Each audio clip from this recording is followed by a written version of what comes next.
Hello and welcome back to my channel, and today we're going to be talking about beating a dead horse, which is the very old thread from around the world in regards i5-96K versus i9-99K performance. Is it worth to upgrade, and so on and so forth. I'll try to make this intro as quick as I can, but honestly I'm not going to succeed because I have quite a few things to say, specifically as being an i5-96 user for multiple years. If you're following my channel, you probably know that I've been beating this poor little CPU for years with different GPUs, maxing it out in multitude of games and kind of pushing it to its limit with the different GPUs as a hobby.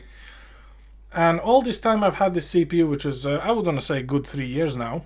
I've always wanted an i9 for the simple reason I have no issues with an Intel's i5-96K. It's fantastic little tiny CPU, and by little tiny I mean 6 cores, 6 threads.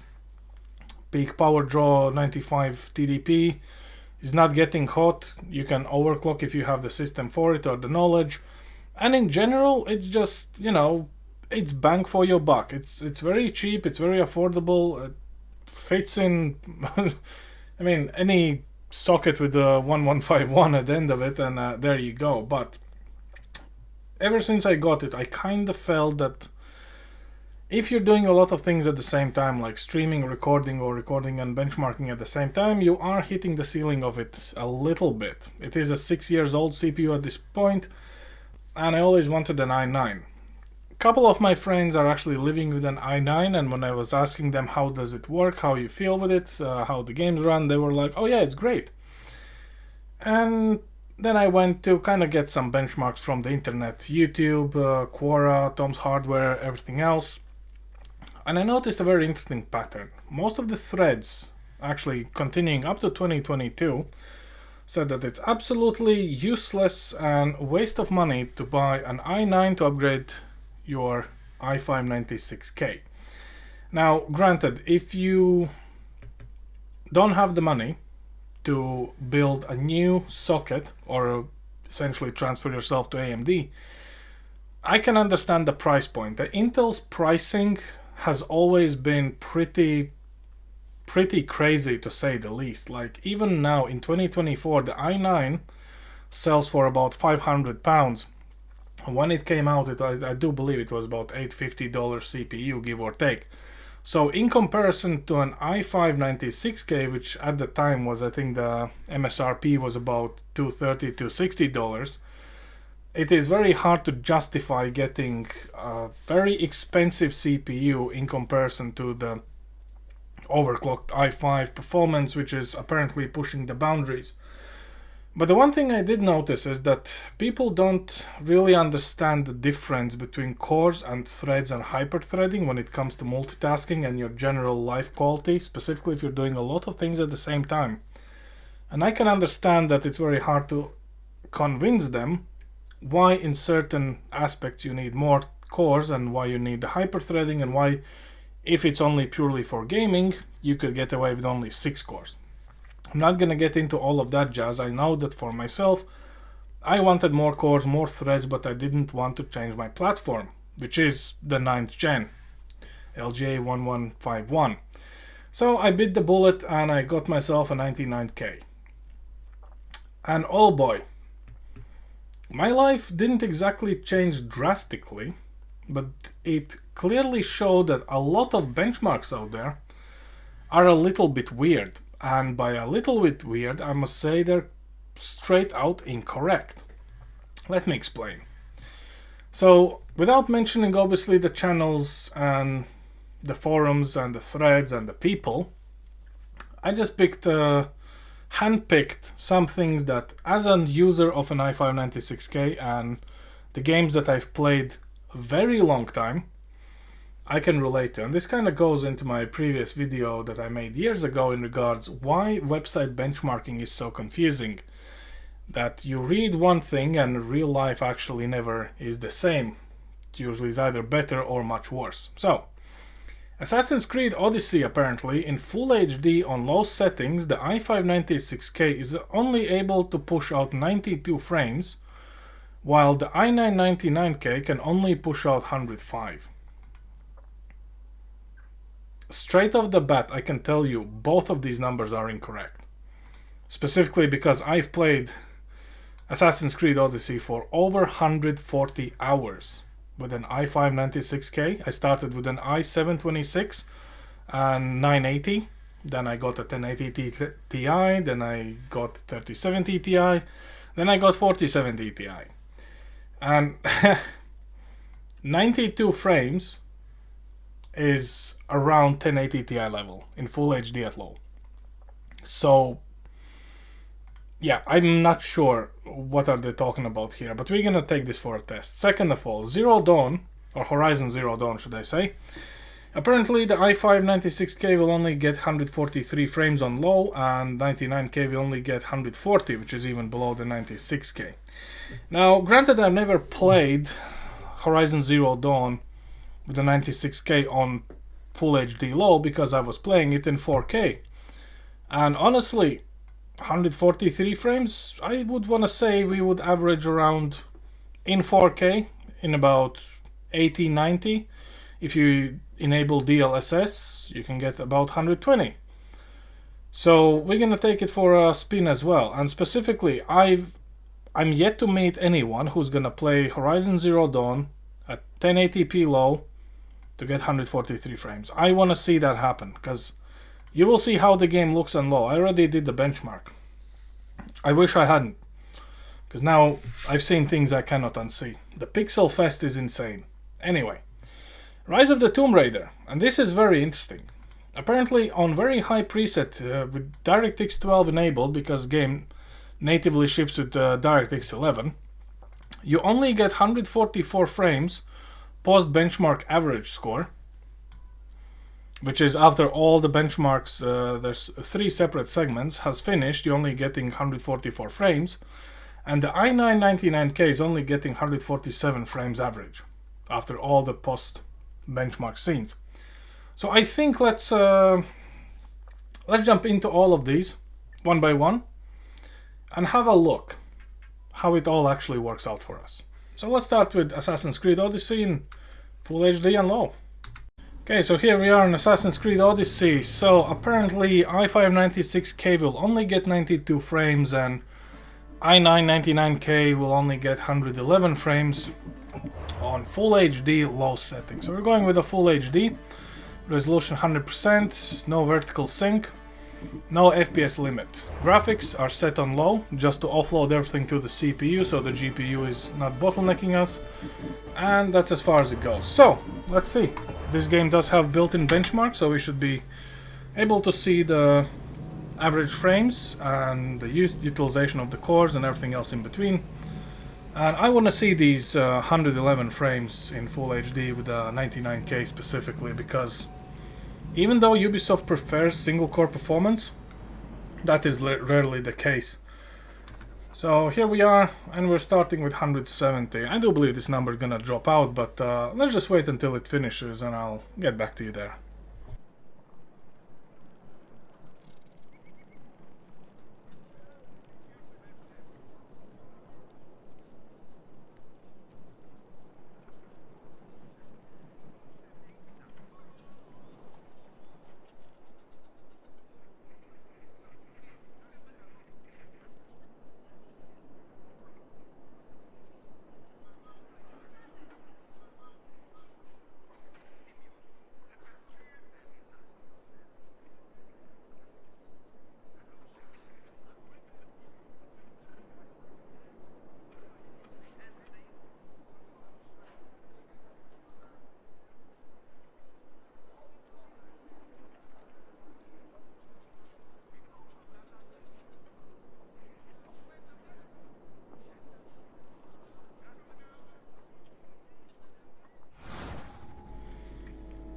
And what we have is 141 frames, which means, in comparison, if we can trust those numbers, and honestly I don't trust the numbers posted by someone within that particular i5, If it's a difference between 92 of i5 96K, then we are 49 frames above, which is actually pretty close to 50% increase. I mean, that's not 20 frame difference. That's a difference of almost 50 frames. So that's number one. Also, the frame time for the CPU and the GPU are pretty much in sync, which means no one's waiting on anyone. Little up and down, obviously, but yeah, very interesting. Let's go for the next one, the Horizon Zero Dawn, because you'll like this. You'll like this a lot. Right, so here we are in Horizon Zero Dawn, so let's have a look. We're going with a full HD, no upscale method, because obviously you do have DLSS available. Display mode full screen, no vertical sync, and for graphics we're going with the favorite performance, low settings. Now, if we can believe that particular benchmark average number, the i9 99K cannot push past 143 frames, which I have to say, it definitely can. As you can see, the load between the cores and the threads is distributed very nicely, and again, the frame time is 5.5, 5.7. It will spike up and down. You have to remember that this particular game, it was actually a Sony PlayStation port to the PC. It had a very rough upbringing when even the top of the line CPUs and GPUs were not able to run this game until they patched the living performance out of it, because it was just unplayable. And we're up in high 70s now. So yeah, clearly the i5 is taking the lead with 143 frames in this game, and i9 99K is only pushing 140. Yes, it's the i9 is not good enough. It's bad. Like it's terrible. There's no way this. I mean, in all honesty, if you look at this game currently in full HD low settings, I wanna see a person. I wanna see this person who plays this game, which looks stunning on ultra settings. It looks even better if you have HDR monitor that supports full range HDR. Who plays this game in full HD, 1080p, low settings just to get his 140 frames. Like, this is not Valorant, this is not CSGO, this is not Fortnite, this is not Modern Warfare. This is not a first-person competitive game. This is a console port, which is essentially, you should be lucky enough you're getting 60 frames despite your configuration. I'm not talking about, you know, if you're still rocking an old E85 dual core and, I don't know, some 560 from Nvidia, you're probably gonna still get 60 frames, honestly, with that, because, you know, but I mean, just this hurts my eyes, because I've played both. I've played Horizon Zero Dawn, I played Forbidden West on a PC. I digress. You know, I'm not gonna continue this, because yeah, clearly i9 is not able to push past 144 frames, 140, sorry. So yeah, we're just gonna leave it to it. Okay, let's go to the Shadow of the Tomb Raider now. So here we are in the Rise of Tomb Raider. So the score to beat is 144 frames per second for i5 96K and 147 frames per second for i9 99K. So as per the requirement, we're going for full HD, no DLSS. Anti-aliasing is off by default, no vertical sync, stereoscopic, and we're going with a very high graphics preset, just to keep it within the preset, so everything is as the preset sets up. So let's see what are the frames we're gonna be getting here. I expect it to be more than that, but we'll see. We'll just have to wait and see, because yeah, the posts try to say that we only have 3 frame difference, but since this is an average of all 3 scenes together, I am more than confident to say that we're going to be way above 147. Like, it's just the way it is. But hey, there's always an option to prove me wrong.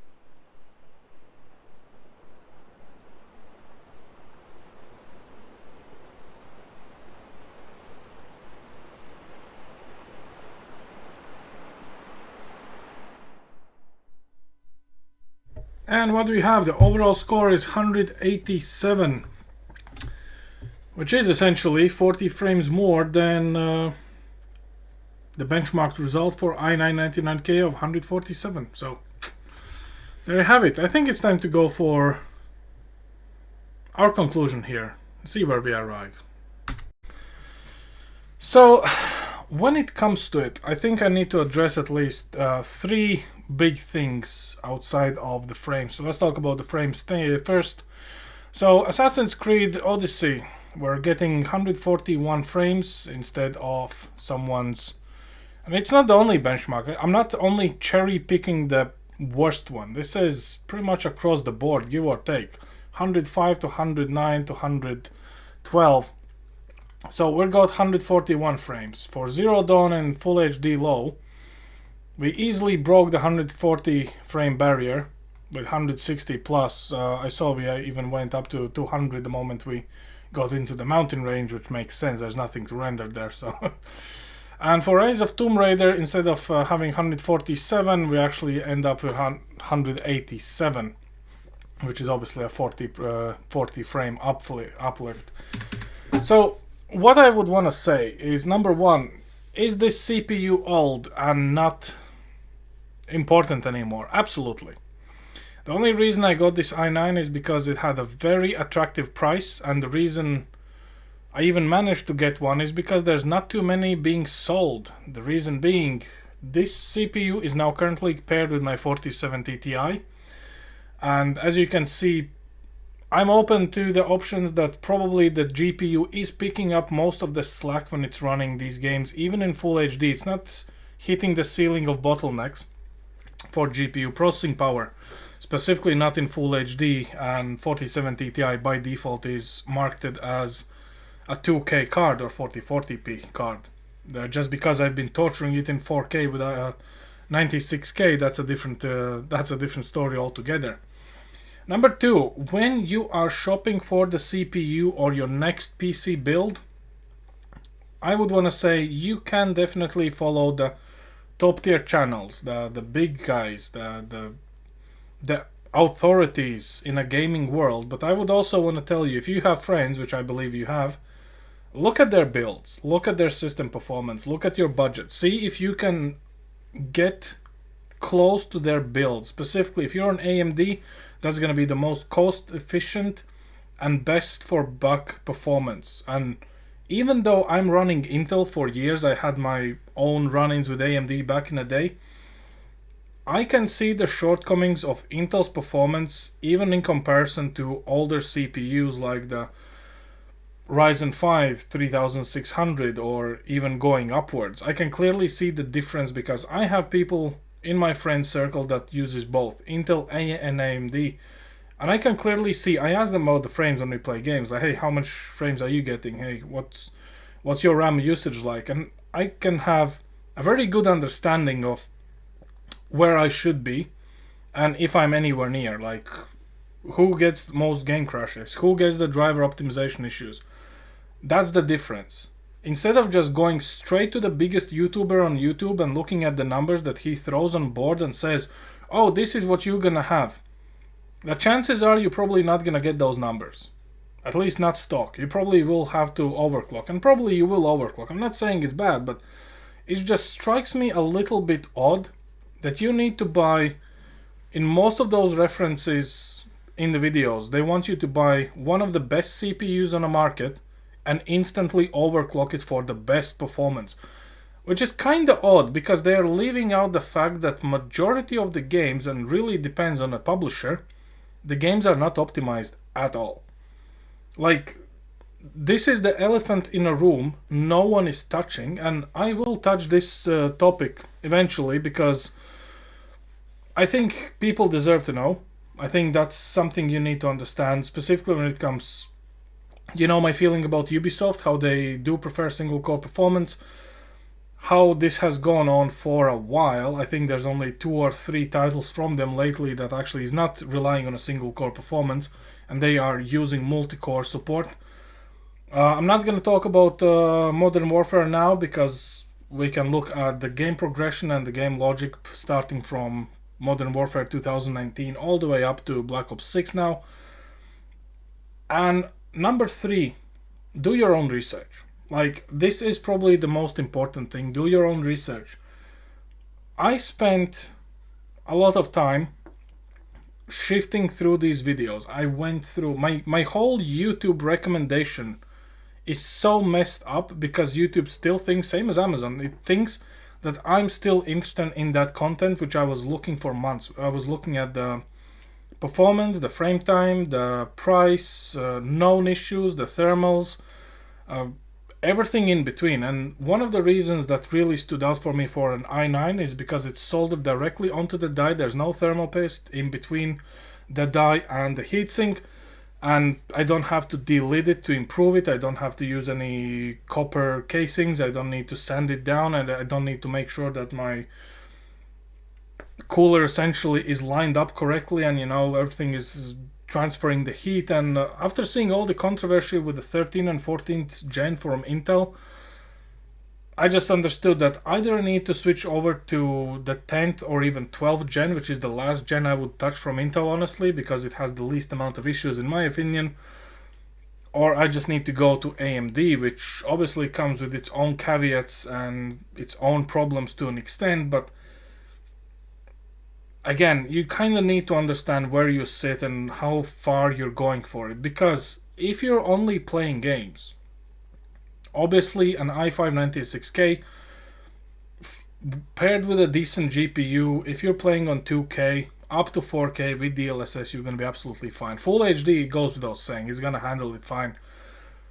If you're multitasking a lot of different things at the same time, like if you're streaming, if you're recording, if you're creating content, which I'm not doing, I don't consider this content creation at any point, shape or form, you might need more cores and more threads, which honestly, bang for buck again is AMD, because Intel, I don't know, like the 10th gen i5 probably would be your best bet, like 11th gen i5 or i7 would be your best bet. Pretty solid CPUs, but price wise the AMD is still gonna push them out. And if you're changing a socket, it's very stupid to keep using DDR4, because DDR5 RAM has been out for a while. It does offer relatively significant performance increase over the data transfer, and most of the boards actually support all the RAM goodies you're gonna get with it. So I think my main rant was that during my research I was looking at these numbers, which essentially said that all of this, that the i5 and 99K, there's almost no difference. And we're talking about stock performance, and when it comes to the overclocked performance, apparently it's equal footing, which I find very hard to believe, because it really depends on the game you're running. It really depends on the software you're running. If you're using Blender, if you're using Photoshop, if you're using Corel, those softwares will be very happy about more cores and more threads. It's gonna run much more smoother. If you're only looking at gaming performance and the game does not utilize more than 6 cores, and majority of the new games are, even PUBG, even Apex Legends, they're now utilizing more than 6 cores if available, you will have smoother experience. But do you need to upgrade to i9 if you're currently rocking i5 or 97K? Absolutely not. I did it because it was my decision and I felt that I need to do it, hence I did it. My biggest problem, as I said at the very beginning, is that There are people out there who I believe are just sold or just sellouts, call them as you want, because they're just pushing for something else. They're getting commission. Maybe there's an affiliate link in the description that they get some cold hard cash if you buy into the new stuff they're hyping up for you. In reality, I started my channel to show that all their hard work can still do the job. And honestly, I mean, I can see as an end user, I can see a clear difference in regards performance boost from i5 to i9.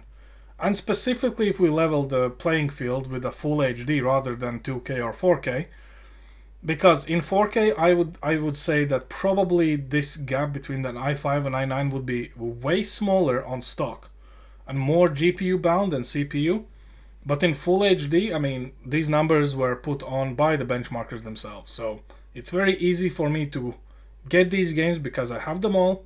I have all the lists of the games they've done. And I'm pretty sure if I went through all of those lists, like 15, 20 games that they've side by side compared, we would see different results from them. And my system is not even top of the line. Like, let's be real. Like, I explained all of that in my overclocking video. Why my system, in my opinion, is a budget system apart from 4070 Ti and now obviously an i9. But anyway, I digress. This is just my opinion. So yeah, I don't know, guys. Make your own decisions. Definitely do your own research. And don't just don't believe anything you've seen on the internet, including myself. Don't believe my numbers, honestly. Don't make a gospel out of this. This is my system, my build. It runs as it runs. It might run worse, it might run better than someone else's build. I mean, I'm not really ranking anywhere, so just, food for thought. Anyway, that's all I have for you guys today. Thanks for watching, and I'll see you next time. Over and out.